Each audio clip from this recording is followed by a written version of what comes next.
Hola, sean muy bienvenidas y bienvenidos a la primera semana del curso Desigualdades de Género, Mujeres en Ciencia. Esta semana la invitada que tenemos es María Elena Acuña, quien es antropóloga social y trabaja en la Universidad de Chile como académica. Muy bienvenida, María Elena. Hola, muchas gracias por la invitación, Alessandra, muy emocionada de este curso. Bueno, María Elena, para que podamos profundizar un poquito en lo que hemos estado hablando en las clases anteriores, previo a esta entrevista, me gustaría que tú nos pudieras explicar un poco cuál es la relación que existe para la modernidad, en el surgimiento de la modernidad, la relación que hay entre el capitalismo y la ciencia. Bueno, una tremenda y muy importante pregunta porque, digamos, nos vamos a situar en un periodo histórico, ¿verdad?, que empieza a sentar las bases del desarrollo científico tal y como lo conocemos hoy día en el siglo XXI, ¿verdad? Es preciso decir que las primeras como fases de formación capitalista son del siglo XVI, del siglo XVII, ¿verdad? En esos momentos, ¿verdad?, pasan cosas que son muy relevantes, ¿verdad? Primero, empiezan unas nuevas aproximaciones sobre esto que nosotros llamamos la naturaleza, ¿verdad?, que son nuestros árboles, nuestros ríos, nuestras semillas, ¿verdad?, que digamos, se produce un proceso de distanciamiento de las comunidades con estos objetos y estos objetos se incorporan entonces al orden económico como materias primas, tal y como, digamos, las conocemos en la actualidad. Es importante señalar que, digamos, de esta idea, esta noción de que son materias primas es una noción ya propia de la modernidad, digamos, y también propias del capitalismo, la incorporación de estos elementos a los procesos productivos, ¿verdad?, a los procesos de alguna manera de generación de ganancias, ¿verdad? Para que eso suceda, emergen nuevos conocimientos y se suprimen conocimientos que habían anteriormente, ¿verdad? Entonces, nosotros hay autores como Ramón Grosfogel, por ejemplo, que sitúan en este momento también el surgimiento de las primeras bases de lo que nosotros conocemos como ciencia, como una forma de conocer, ¿verdad? Y entonces él nos comenta, digamos, que estos procesos de la ciencia occidental, moderna, tal y como las conocemos, también se han sustentado en la supresión y eliminación de otras formas de conocimiento, ¿verdad?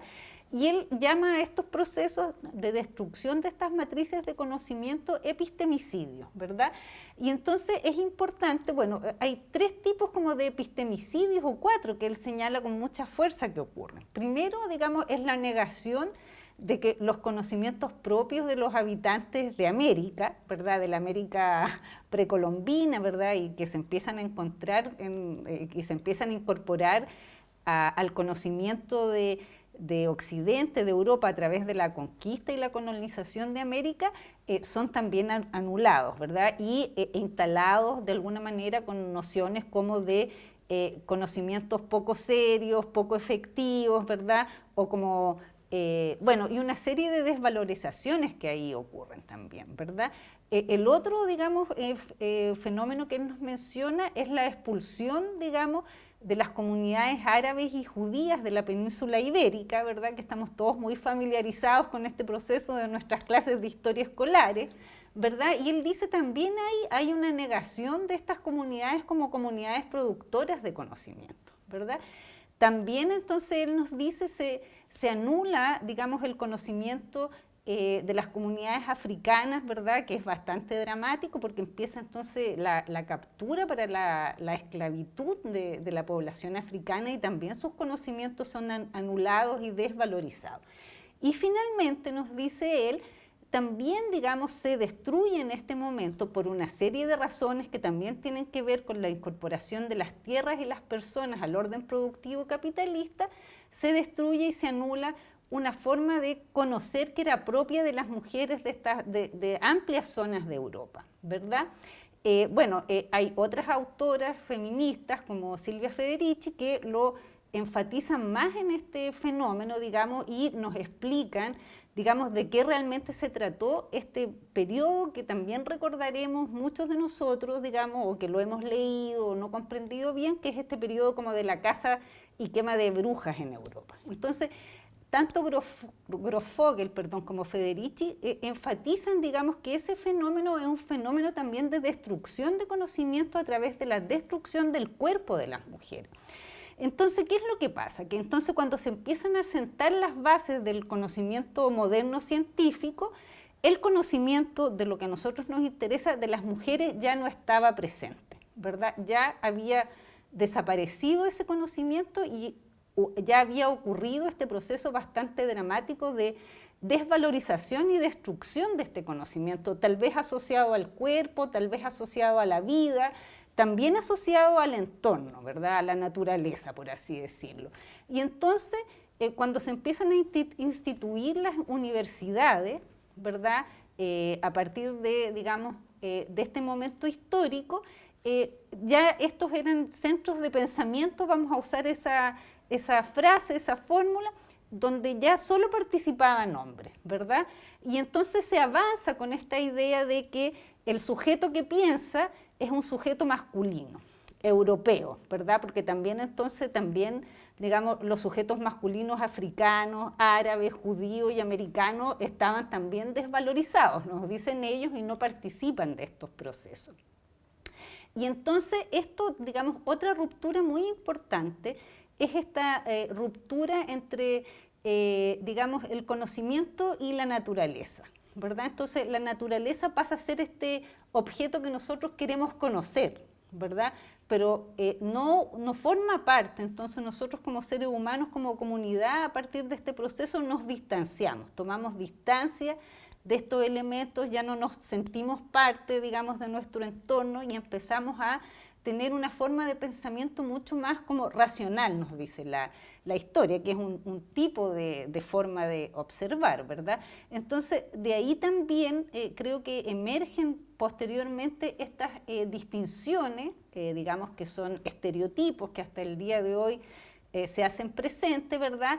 De que la razón es masculina y el sentir, ¿verdad?, es femenino. Y quien, digamos, enfatiza en un tipo de actitud, por así decirla, que siente, no sería capaz entonces de investigar, ¿verdad?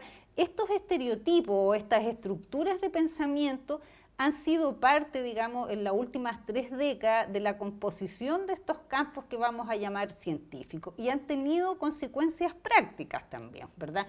Una de ellas es la exclusión de las mujeres de muchos campos del pensamiento, ¿verdad? En procesos que hoy día estamos tratando de recuperar, ¿verdad? De ganar estos espacios como perdidos y a las mujeres que entonces se empiezan paulatinamente a insertar en estos espacios, vamos a llamar científicos o universitarios o extrauniversitarios también, han debido, digamos, cargar y remontar estos estereotipos, estas aproximaciones, ¿verdad? Hay otros autores que lo plantean de otra manera, con una metáfora que es muy interesante, ¿verdad? Que dice que cuando las mujeres llegan al laboratorio, el laboratorio ya tenía dueño, ¿verdad? Y entonces siempre hemos tenido que estar luchando por entrar a estos espacios.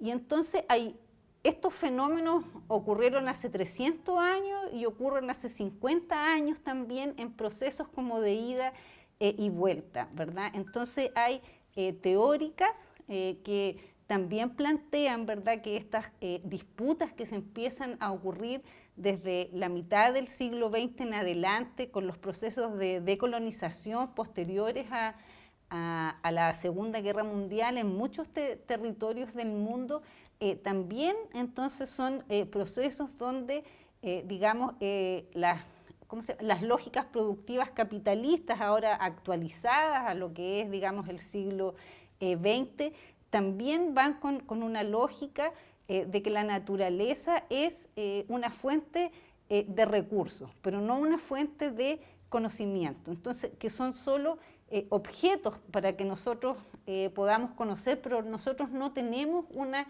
relación con eso. Entonces, hay autoras también que son muy importantes para esta reflexión de epistemologías feministas sobre la ciencia, como una teórica de la India que se llama Vandana Shiva, que nos plantea, ¿verdad?, que estos son procesos irreconciliables porque por así decirlo, el proyecto político profundo de la ciencia occidental es construir maquinaria de destrucción del cuerpo y los conocimientos del cuerpo de las mujeres, y de los conocimientos tradicionales, ¿verdad? Y ahí entonces yo considero que esta pregunta que tú me haces entre la relación entre la modernidad y el capitalismo, para mí se sella de esta manera, ¿verdad? Con la exclusión de las mujeres, con la exclusión de las comunidades no occidentales, con la exclusión de, digamos, matrices de pensamiento que consideran a los elementos de la naturaleza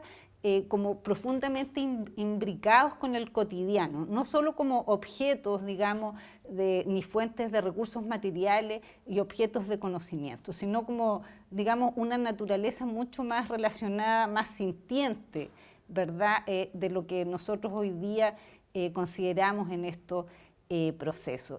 María Elena, ¿de qué manera es que el conocimiento científico colabora en la construcción de esta desigualdad de género que existe? Lo que finalmente termina pasando, digamos, es que esta forma de conocer, que vamos a llamar ciencia, ¿verdad? Como yo adhiero a estas líneas, digamos, que sitúan su evolución de esta manera, lo que hacen es, ¿verdad?, reforzar un modelo, digamos, de la ciencia, del conocimiento profundamente androcéntrico, ¿verdad?, que entonces se basa en la exclusión de las mujeres ahora, ¿verdad? Ya no solo de estos conocimientos excluidos, sino efectivamente, digamos, de las mujeres con toda la carga de estereotipos que yo creo que con fuerza es posible decir que existieron con mucha claridad hasta la primera década del siglo XX, ¿verdad? Estas nociones de que las mujeres están naturalmente más capacitadas y son más propensas para algunas formas de conocer que para otras, que las mujeres no pueden liderar laboratorios de investigación ni conducir sus propias investigaciones, que deben ser siempre sujetos que acompañan a estas figuras del investigador como un sujeto no solo masculino, sino también, como ya he dicho, blanco, de los países europeos centrales o de Norteamérica.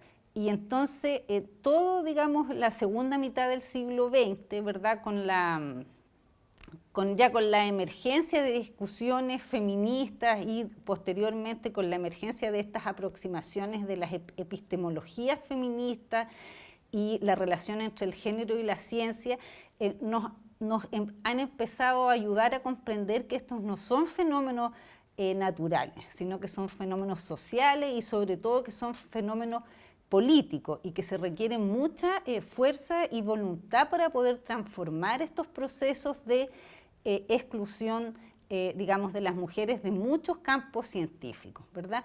Hay campos científicos que han tendido a feminizarse en estos periodos, ¿verdad?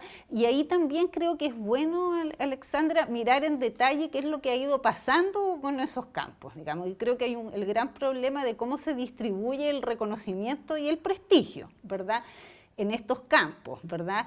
Y bueno, o sea, las últimas evidencias muestran que hay problemas que se generaron hace 3 siglos atrás, que hoy día tienen mucha continuidad en estos procesos, ¿verdad?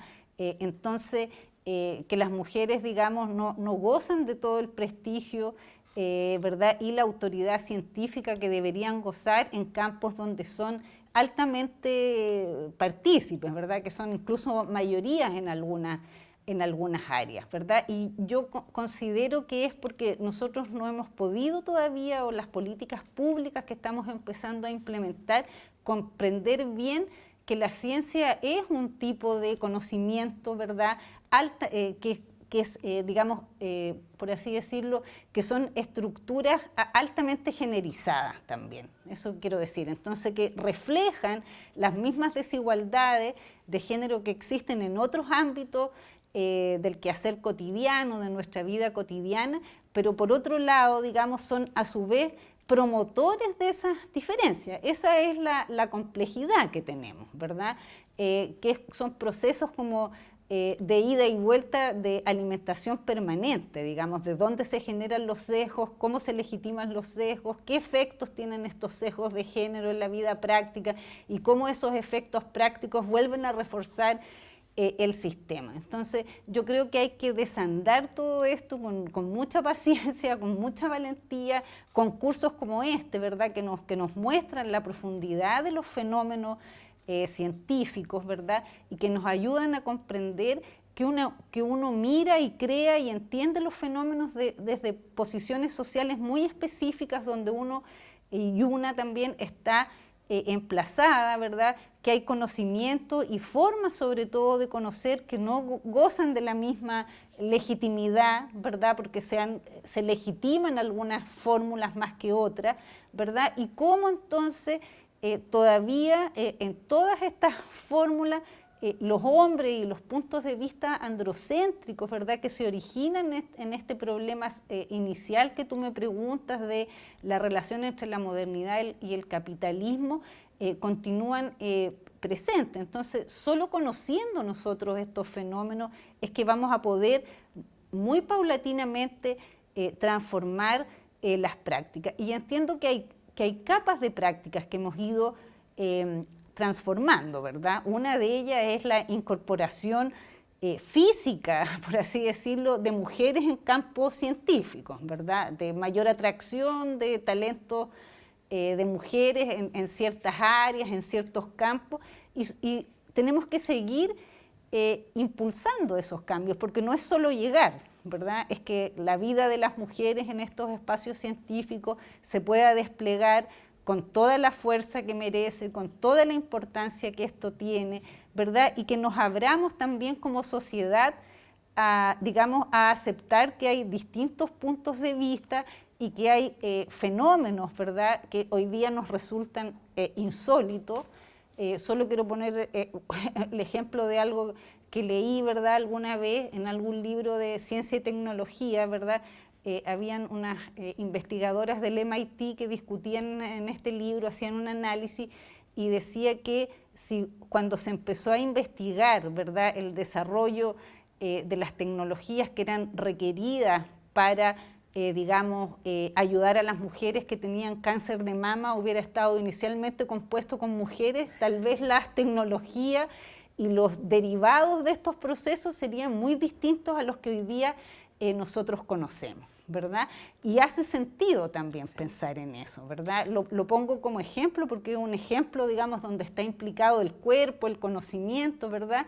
Y la vida de muchas mujeres también. Entonces, simplemente pienso que hay que abrirse a aceptar estos otros puntos de vista como puntos que contribuyen, ¿verdad?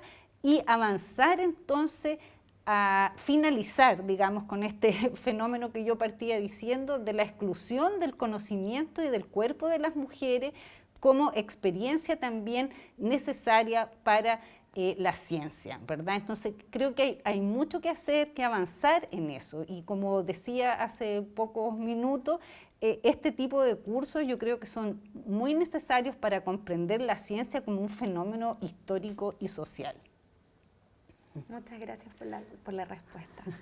Creo que hemos pasado como ya el tiempo, abordaste todo lo que te quería preguntar como en esta primera clase y lo que sí te quería pedir era que si pudieras dedicarle algunas palabras a quienes nos están mirando considerando que esta es la primera clase, que estamos viendo temas que con tu entrevista pudimos empezar a ver cuáles o como a poder ya ver hacia dónde va este curso, porque ellos estaban ya viendo como el surgimiento de la ciencia primeramente, entonces con esto ya les vamos dando una mirada más hacia el futuro de este mismo curso. Si le quieres decir algo. Claro, por supuesto. Bueno, primero que nada decirles que lo que llamamos conocimiento científico forma parte de manera muy extensa de nuestra vida cotidiana. Entonces, en primer lugar, conocer cómo se producen estos conocimientos, ¿verdad? Es muy importante para poder también observar de manera clara estas instalaciones que vamos a llamar cotidianas del conocimiento. Segundo, yo creo que es muy importante que todos y todas quienes están en este curso también asumamos el compromiso de seguir impulsando, por ejemplo, la participación de las niñas, de los niños y de los niñes en el campo científico, reconociendo las subjetividades de cada persona, ¿verdad? Y sin negar, ¿verdad?, el derecho de que cada uno de nosotras, nosotros y nosotros tiene para producir este conocimiento científico. Y finalmente también yo creo también animarlos a participar del debate social respecto de la ciencia y la divulgación también. Y finalmente, bueno, agradecer al equipo del curso por esta tan linda invitación. Muchas gracias a ti por aceptar. Gracias. Nos despedimos. Nos vemos la próxima semana con una nueva clase y una nueva entrevista. Que estén muy bien.